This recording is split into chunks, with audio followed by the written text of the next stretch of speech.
Bien, estamos en vivo en el estudio de Rafaela Noticias, con visita hoy. Bueno, estamos con el concejal, presidente del Consejo, Raúl Lalo Bonino. Bueno, Lalo, hoy con una actividad del PRO, con visita, así que te digo que presentes a los invitados. Bueno, sí, la verdad es que disfrutando hoy de la presencia de Gonzalo Gostarzu, representante de Los Verdes y obviamente un referente a nivel provincial, con Adriana Seno también, que es la coordinadora de Juventud y que es la promotora un poco de todo lo que está sucediendo hoy, que bueno, es poder disfrutarlo a Gonzalo y que nos pueda nutrir de lo que tiene que ver con la experiencia que él tiene como activista, en todo, habiendo sido parte de Greenpeace y obviamente siendo asesor del Consejo en la ciudad de Rosario, de Cambiemos, en todo lo que tiene que ver con obviamente lo ecológico, ¿no? Cómo desde la mirada activista poder implementar medidas en las diferentes ciudades que lleven a hacer de este medio, de las diferentes ciudades, lugares un poco mejor,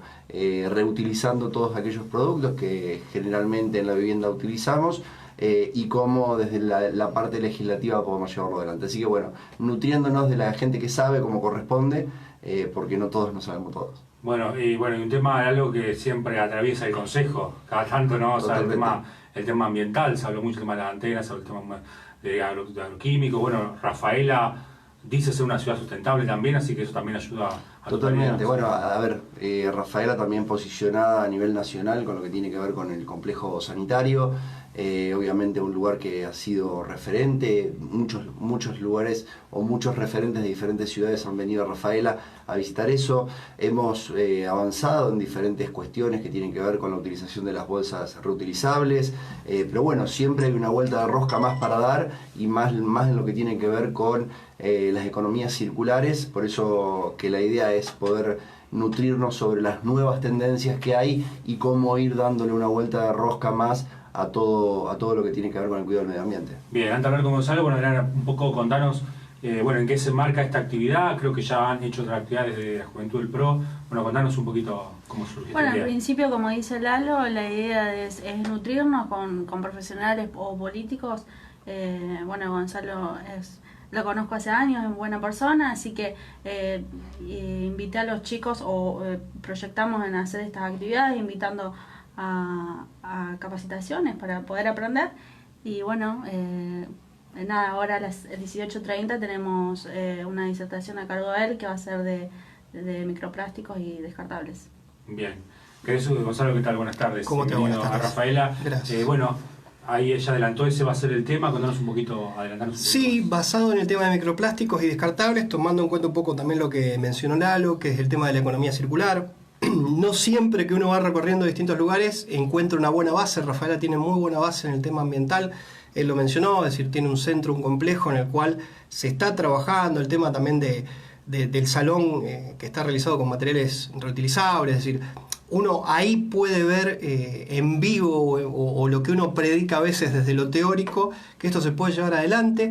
Y bueno, un tema de preocupación, que incluso esto es a nivel mundial, hoy incluso salió una nota de la Organización Mundial de la Salud, el tema de cuánto está incidiendo los microplásticos en la vida cotidiana. Aquí en Santa Fe, en la Laguna Setúbal, se hicieron estudios sobre la fauna ictícola y encontraron, sobre 7 clases diferentes de peces contenidos de microplásticos. Y estamos hablando de 7 peces que tienen 4 líneas de alimentación distintas. Bueno, eso nosotros también lo ingerimos y hoy la OMS, la Organización Mundial de la Salud, determina que esto es un potencial peligro, es decir, todavía no está estudiado con profundidad en el ser humano cómo puede incidir a futuro todo eso que estamos ingiriendo y se nos va bioacumulando, es decir, nos vamos incorporando a nuestra dieta. En los estudios que se estuvieron haciendo, en ese potencial que absorbemos incluso a través de agua potable, porque hoy está presente el microplástico en el agua potable, estamos consumiendo prácticamente por semana el equivalente a una tarjeta de crédito de plástico. Es decir, cuando uno acumula en los gramos que vamos consumiendo a través de alimento o agua, es lo que tenemos incorporado y verdaderamente es un problema que se puede erradicar. Tenemos un proyecto de ley a nivel nacional presentado por el diputado también de Cambiemos y parte de Los Verdes, Juan Carlos Villalonga, sobre la eliminación de microplásticos. Los microplásticos, para tomar en cuenta qué es, está presente en las cremas de exfoliación, en muchos productos para belleza que se utilizan a diario, en blanqueadores de de pasta dentífrica, en detergentes, en muchísimos productos que tenemos en casa. Bueno, esa ley establece que se pueden reemplazar por otros materiales y se van a prohibir. De hecho, en el mundo se vienen prohibiendo, en Estados Unidos, en muchos estados, en Inglaterra, en Italia, en Bélgica. Es algo que se viene dando como una temática a nivel mundial. Bueno, y es un poco contarle a la gente cuán cerquita tenemos estos problemas, pero que, bueno, son factibles de ser solucionados desde el plano político, ¿no? Teniendo una buena legislación o siguiendo como políticas de Estado. Claro. Específicamente, ¿qué son los microplásticos? Algo dijiste vos, pero no tiene que ver con los plásticos que vemos habitualmente, que descartamos de botella, o eso no. Sí y no, porque los plásticos están divididos en dos grupos. Lo que es macroplástico, que sería una botella de plástico, que eso sería un microplástico secundario, porque la botella o la bolsa de plástico después de pasar el tiempo se va degradando, se va haciendo pedacitos más pequeños y eso se convierte en microplásticos. Y los microplásticos primarios, que son como los que te decían que ya vienen en algunos productos, en productos de belleza, en dentífricos y demás. Esos ya están incorporados de entrada. Son pedacitos de plástico que tienen menos de 5 milímetros, es decir, son prácticamente invisibles de ahí para abajo, es decir, ya medidas microscópicas. Claro. Por eso incluso pasan el filtrado de una planta de agua, por ejemplo. Claro, claro. Pero hoy obviamente están habilitados, porque si me decís que aparecen en dentífricos y Sí, porque individualmente no son dañinos, es decir, nosotros lavamos los dientes con una pasta blanqueadora y eso no nos produce un efecto, ¿no? Pero cuando se van al drenaje, eso va al agua y en el agua entra en la cadena, digamos, de nuestra parte alimentaria. De hecho, hay microplásticos presentes en mares, en océanos, que ya es irrecuperable, es decir, eso no se puede, como una botella yo la puedo recuperar, la puedo rescatar, el microplástico se hace imposible.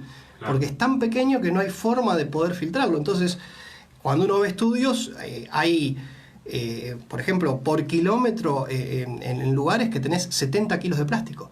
En el lecho marino o en el lecho de un río, por kilómetro 70 kilos de plástico acumulado en forma de microplásticos. Entonces, uno ve que es un problema que va avanzando.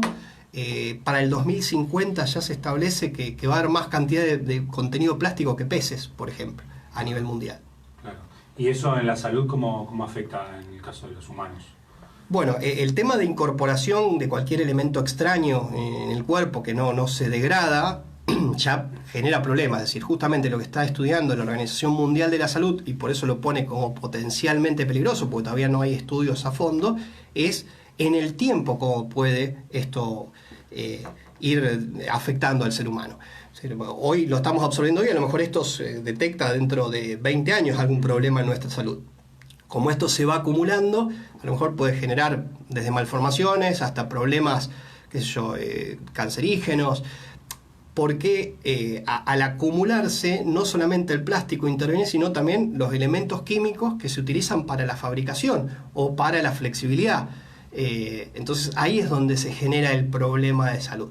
Independientemente de que estamos consumiendo algo que no se va a ir nunca de nuestro cuerpo. Imagínate que una bolsa de plástico puede estar hasta 500 años presente en el medio ambiente. Lo mismo, nosotros no vamos a durar 500 años, creo que ninguno, por lo menos.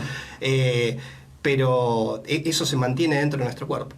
Claro, ¿y hay alguna forma de evitarlo desde el punto de vista del consumidor o no? Sí, a ver, de darse cuenta, digamos. El poder que uno tiene como consumidor puede ser potencialmente bueno o malo.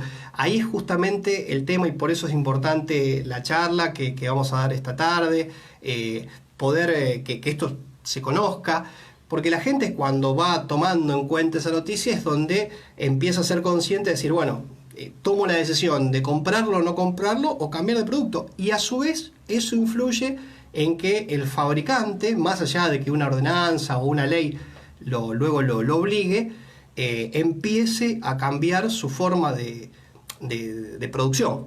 Es decir, no es que lo adopte por obligación legislativa, sino a veces lo hace por una cuestión hasta comercial. Y es importante, por eso te digo, la participación ciudadana, y es importante el rol que juegan desde los medios hasta la capacitación que van haciendo los jóvenes. Eso es importantísimo. Los jóvenes y los niños son los primeros que nos concientizan a quienes somos mayores a qué es el camino que tenemos que llevar. para adelante. Primero porque ellos nos lo demandan, porque se la estamos dejando a ellos el problema. Entonces es importante la participación y que ellos, incluso quienes estamos en política, sintamos esa demanda y ellos nos exijan que trabajemos en un norte, en una línea, como para poder dejarles algo como la gente a quienes siguen. Recién Lalo decía que eras asesor en temas ambientales, bueno, tenés mucha experiencia. Tendría que decir cuáles son los tres temas ambientales hoy que preocupan en la Argentina, o que no importa que no estén en la agenda, pero que vos ves que son temas importantes y que debían estar. Hay un tema, digamos, que es transversal, que es mundial, que es el tema del cambio climático, y del cambio climático desprende todo. Porque a través del cambio climático vos tenés los problemas que influyen en cuanto a lo que es asentamientos, porque el mayor problema que viene a nivel mundial es justamente el tema de refugiados climáticos, gente que por la modificación de su lugar de vivienda, ya sea por sequías, inundaciones o tormentas, tiene que dejar su lugar de hábitat, o porque se hizo inhabitable o porque perdió recursos. Lugares en los cuales se está desertificando o por el contrario se está inundando y se van mudando. Eso también crea un grave problema social. Es el problema social del futuro. Futuro, te diría que ya lo estamos viviendo y es prácticamente inmediato, con lo cual también empieza a ser un problema político. Fíjense los problemas que está habiendo en Europa, por ejemplo, con el tema de migraciones, por problemas políticos. Eso mismo traducilo a una cuestión ambiental, y si vamos a nuestro país, zonas que han quedado inhabitadas, zonas que padecieron muchísimas inundaciones, la gente que vivía en zonas rurales se traslada hacia zonas urbanas. Con lo cual, si no tenés un acceso digno a una vivienda, no tenés un acceso a un empleo que te puedas mantener, quedás en la marginalidad y ahí generás otro tipo de problema. Entonces eso creo que es la madre de todos los problemas que se deben encarar a nivel mundial, pero principalmente y la mejor forma es a nivel local. Por eso la actitud de las ciudades es importantísima. El casi 80% de la población vive en ciudades, con lo cual si no encaramos desde lo más chiquito, que es la ciudad o el pueblo, de ahí para arriba, con una acción política, con una política de Estado a nivel nacional, y eso lo extrapolamos a nivel global, empezamos con un grave problema. ¿Sí? Claro. En vez de ser de arriba para abajo, tiene que ser de abajo para arriba el cambio. No sé si estás al tanto y tenés alguna posición o alguna mirada respecto al tema de la producción. Estamos en la pampa húmeda, el tema agroquímicos, que bueno, hay ciudades que se pide la extensión del límite agronómico. Está por otro lado la parte de los ruralistas que dicen que, bueno, que la tierra queda improductiva, y ahí está como esa dualidad, ¿no?, entre la producción, la salud. ¿Tenés alguna mirada al respecto de eso? Yo creo que no hay que trabajar siempre con una mirada apuntando a la prohibición, sino hay que trabajar, digamos, con una cuestión propositiva, porque si uno prohíbe o esa franja la va corriendo, siempre vamos corriendo atrás del problema, porque si yo dejo 1000 metros, 800, la cantidad de metros que sea, esa tierra queda improductiva y ¿qué se hace? Se vuelca a urbanización, con lo cual después siempre vamos a estar otra vez cerca de la fumigación y vamos a tener que volver a correr el límite. Entonces hay que trabajarlo en forma escalonada, hay que trabajarlo en zonas de producción hortícola, por ejemplo, que no trabajan con tanta cantidad de agroquímicos, y ir apuntando a lo que es la agroecología. Entonces van quedando zonas, como se llama, de amortiguación. Primero porque no se vuelve improductiva la tierra, segundo está generando mano de obra, porque por lo general la parte hortícola, la parte frutícola genera mano de obra manual, con lo cual es mucha la mano de obra o mucho el empleo que genera. Eso a su vez produce de que tengas menor cantidad de gastos de flete, porque lo tenés periurbano, es decir, lo tenés cercano a la ciudad. Hoy estamos consumiendo, vos vas a una verdulería y estás consumiendo lechuga de Mar del Plata, con lo cual el 70% de esa lechuga que estás consumiendo es de flete, de combustible y demás, y eso se abarata.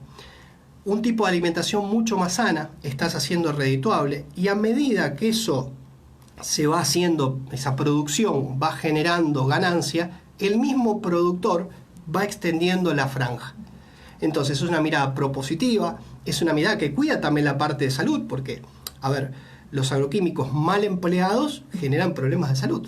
Entonces, es balancear el tema de un tema candente, un tema que es importante, un tema que a nivel mundial también es de mucha preocupación, pero con una mirada productivista, una mirada propositiva, cuidando la salud, cuidando el empleo y sobre todo cuidando, digamos, lo que es la alimentación. porque eso también es parte de lo que uno ingiere y lo que en cualquiera de nosotros, incluso viviendo en zonas que no son rurales, tenemos en sangre o nuestra porción también de químicos en sangre. O sea, hablas de políticas que tendrían que tender a que la gente produzca este tipo de agroecología, digamos. Claro, pero con zonas de amortiguación, es decir, se hace productiva la tierra, se le da una ganancia a ese productor y a su vez se llama una zona de amortiguación en la cual está libre de esa fumigación, ya sea aérea o terrestre, para protección de la misma gente.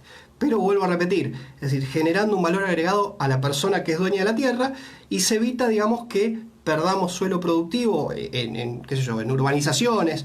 Después eso también influye en los costos de un municipio. Si yo, en vez de tener una ciudad compacta en la cual le puedo brindar todos los servicios, cloaca, luz, agua, la voy distribuyendo cada vez más grande, es más costoso llevar una cañería de cloaca, una cañería de agua, una cañería de luz, porque se va haciendo muy extensa. ¿Cómo lo transportás? Es decir, haces una ciudad sobredimensionada, avanzando sobre suelo productivo y siempre cerca del problema. Porque o corremos siempre la franja 100, 800, 1000 metros, lo que determinemos, y siempre vamos a estar al lado del foco de fumigación. Bueno, por último, quiero sobre un tema de actualidad que tiene que ver con lo que está pasando en el Amazonas. La verdad es que desapareció un poco de los medios, calculo que el incendio seguirá, digamos, pero así en breves minutos, bueno, ¿cuál es el impacto que tiene o que va a tener esto en el planeta y en nuestra región?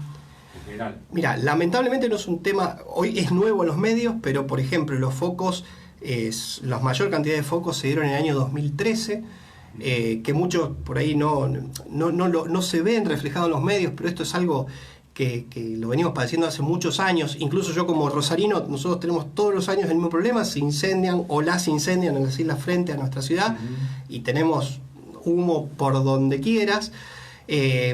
Para poder producir o para poder poner ganado en las islas, con lo cual no es algo que sea una novedad.